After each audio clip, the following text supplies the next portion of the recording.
Well, howdy there, Internet people. It's Beau again.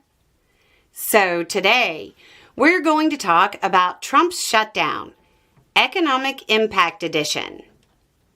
Now, in addition to Trump saying he'll lay off American workers if he isn't allowed to avoid helping the working class with health care, his administration is suggesting that federal workers won't be entitled to back pay for the time they were forced out during the shutdown.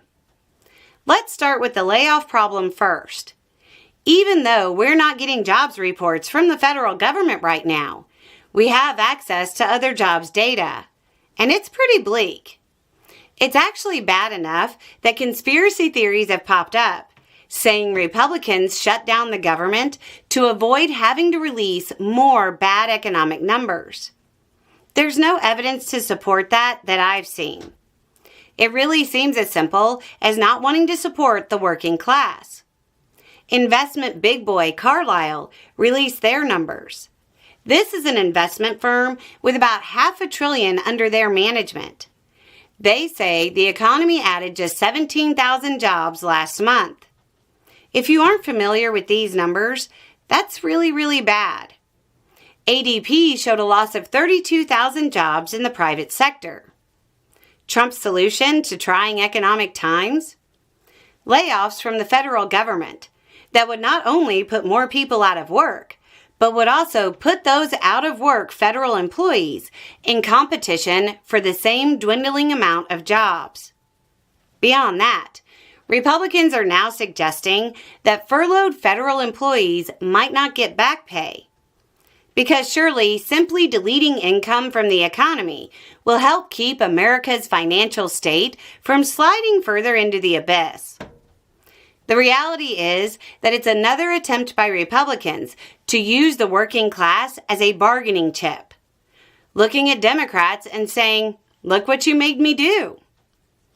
We're talking about around 750,000 workers who have been furloughed, some of whom are deemed essential and have to keep working.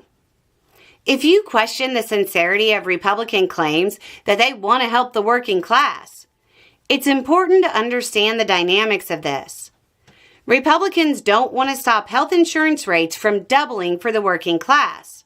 So, they've decided to use firing working class Americans or removing the back pay of working class Americans as leverage, so they don't have to help the working class with health care that they let lapse, so they could pretend the one big beautiful bill wasn't a complete disaster for the debt. The current health care issue was brought up back then, but Republicans ignored the concerns or said it wasn't true. Now that the letters are going out, and even people like MTG are admitting it's bad policy, they're trying to continue to cash in on the same talking points that, frankly, are bouncing in people's checkbooks. If you don't think it's cynically using its leverage, Speaker of the House Johnson was talking about potentially withholding the back pay of 750,000 Americans when he said, quote, "That should turn up the urgency and the necessity of the Democrats." Anyway, it's just a thought. Y'all have a good day.